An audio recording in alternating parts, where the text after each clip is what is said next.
साथियों नमस्कार, एक नए सेशन के अंदर आपका स्वागत है। और आज बात कर रहे हैं कि ऐसे कैसे बन पाएगी 2027 में बीएसपी की सरकार और बहन जी मायावती को अब सुनना चाहिए। अब जो कार्यकर्ता है ना, उनकी आवाज सुनना चाहिए। यहां पर आपको मैं कुछ दिखाता हूं। ये एक पूरन लाल साहू साहब हैं जो कि मध्य प्रदेश के अंदर रहते हैं। इन्होंने अपना दर्द, जो एक कार्यकर्ता का दर्द होता है, वो साझा किया है मेरे साथ। मेरे को मैसेज किया है कमेंट बॉक्स में, जिसमें उन्होंने लिखा है कि सर, मैं मध्य प्रदेश के शहडोल जिले से पूरन लाल साहू, पूर्व विधानसभा महासचिव, विधानसभा बांधवगढ़, जिला उमरिया से बोल रहा हूं। यानी कि ये पूर्व में विधानसभा महासचिव रह चुके हैं, विधानसभा बांधवगढ़ के, और जिला इनका उमरिया है। अब इन्होंने कहा है कि मेरे ऊपर एक एफआईआर बीजेपी और आरएसएस के लोगों ने कराया था, जिसकी जानकारी मैंने जो वहां के जिला अध्यक्ष, बीएसपी के जो जिला अध्यक्ष महोदय श्री प्रेमलाल चौधरी थे, उनको बताया कि भाई मेरे ऊपर बीजेपी ने, आरएसएस ने एक फर्जी एफआईआर दर्ज की है।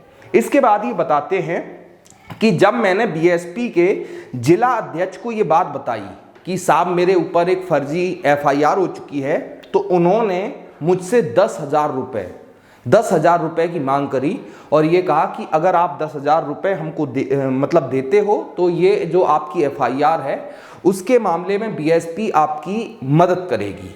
और इसके बाद इन्होंने एक बहुत ज़्यादा दुखद बात ये लिखी है कि आप बताइए कि जब बीएसपी के कार्यकर्ताओं के साथ ऐसा व्यवहार बड़े नेता करेंगे तो फिर कैसे जो बीएसपी का आम कार्यकर्ता है वो बीएसपी के साथ जुड़ा रहेगा। यहां पर आप पूरी बातचीत पढ़ सकते हैं। इसके बाद आप एक और चीज देखिए, यहां पर ये पवन नाम के एक कार्यकर्ता हैं जो कि ट्विटर के ऊपर, एक्स के ऊपर अपनी बातचीत, बीएसपी की बात को आगे बढ़ाते हैं। इन्होंने बड़े दर्द भरे अंदाज में लिखा है कि एक ना एक दिन मेरा अंगूठा भी बहुजन समाज पार्टी के मिशन मूवमेंट के लिए लिखना बंद कर देगा। मन स्तब्ध है, दुखी है, उदास है। क्यों उदास है? यहां पर बसपा का आईटी सेल नहीं है। बसपा का आईटी सेल नहीं है, आप सब लोग जानते हैं। बसपा के प्रवक्ता नहीं है, आप सब लोग जानते हैं। बसपा की लीगल टीम नहीं है, आप सब लोग जानते हैं। बसपा के नेताओं का जो सोशल मीडिया हैंडल होता है वो बड़े नेताओं का पहली बात तो है नहीं, और अगर है तो कार्यकर्ता अगर उनको मैसेज भेजते हैं तो उनकी कोई बातचीत नहीं सुनता है। अब आप बताइए कि ऐसे में जो बसपा का जमीनी कार्यकर्ता है, जो ये चाहता है कि भाई 2027 में बीएसपी की सरकार बन जाए, वो कैसे बीएसपी के साथ जुड़ा रहेगा। सबसे पहली बात कि बसपा का कोई आईटी सेल नहीं है।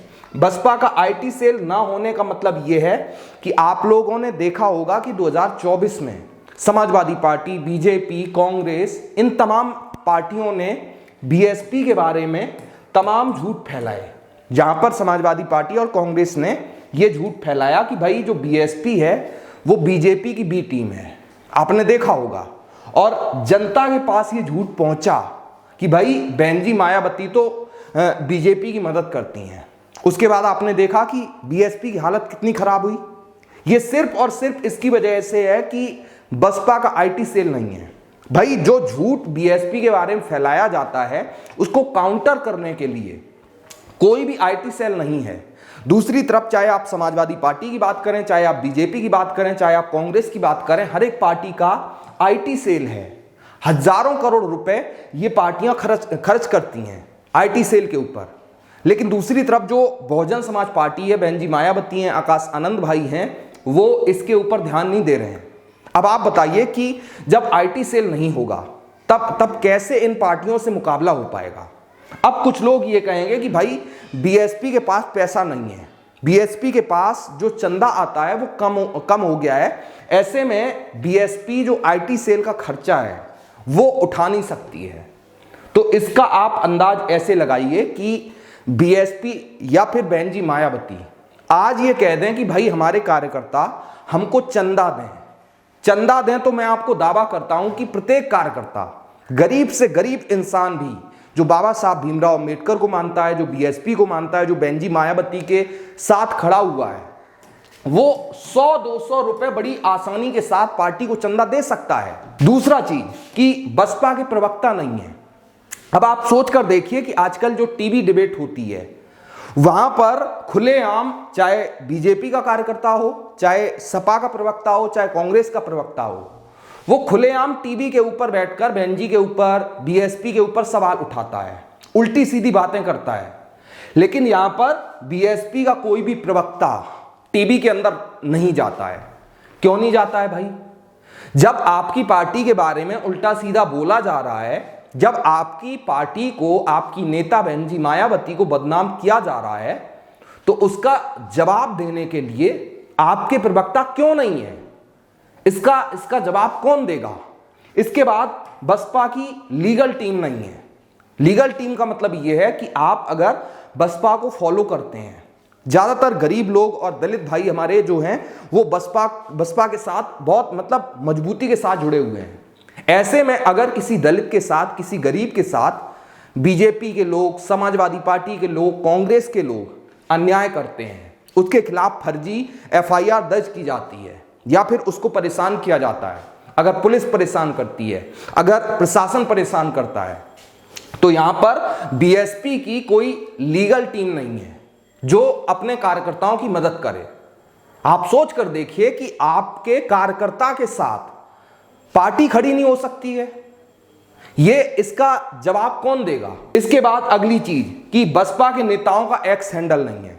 आपको बता दें कि बसपा के तमाम सारे बड़े नेता, हमारे जो छोटे छोटे कार्यकर्ता हैं, गांव से हैं, कस्बे से हैं, वो अपनी बात अगर बहन जी मायावती को, अगर आकाश आनंद भाई को, अगर उत्तर प्रदेश के जो प्रदेश अध्यक्ष विश्वनाथ पाल साहब हैं उनको पहुंचाना चाहते हैं, तो पहली बात तो बहन जी और आकाश भाई का और विश्वनाथ पाल साहब का एक्स हैंडल है, ट्विटर हैंडल है, सोशल मीडिया हैंडल है। लेकिन सबसे बड़ी बात कि अगर कोई कार्यकर्ता यहां पर मैसेज करता है कि भाई हमको ये तकलीफ है या फिर पार्टी के अंदर हम ये करना चाहते हैं, हम पार्टी के अंदर शामिल होना चाहते हैं, तो यहां से कोई भी जवाब आपके पास नहीं आता है।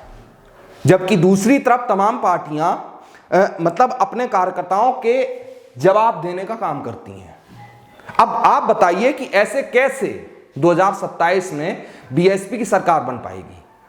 इसी की वजह से मैं बहन जी मायावती और आकाश आनंद भाई से ये अनुरोध करता हूं कि भैया अब बहुत हो चुका है, अब वो टाइम निकल चुका है कि जब जनता जो है वो आपके नाम के साथ जुड़ती थी। अब वक्त है कि जो पार्टियां हजारों करोड़ रुपए खर्च कर रही हैं, बीजेपी, सपा, कांग्रेस जैसी पार्टियां, उनसे अगर मुकाबला करना है तो मैदान में उतरना होगा। अगर आप मैदान में नहीं उतरते हैं तो माफ करिए, फिर आप 2027 के अंदर ये जो सरकार बनाने की बात कह रहे हैं वो नामुमकिन हो जाएगा। हमारी ये वीडियो आपको कैसी लगी और क्या आप चाहते हैं कि जल्दी जल्दी बीएसपी का जो सोशल मीडिया सेल है, ये तमाम चीजें हैं वो होनी चाहिए? अगर होनी चाहिए तो कुछ मत करिए। इस वीडियो के अंदर आप कहां से ये वीडियो देख रहे हैं कमेंट बॉक्स में बताइए, और बहन जी मायावती उनको ये कहिए कि बहन जी ये लागू करो। ये आपको लिखना पड़ेगा अगर आप चाहते हैं कि बीएसपी की सरकार बने। वीडियो को ज्यादा से ज्यादा लाइक करिए ताकि ये वीडियो सीधे बहन जी तक पहुंच जाए, और चैनल पसंद आए तो चैनल को सब्सक्राइब करिए। नमस्कार।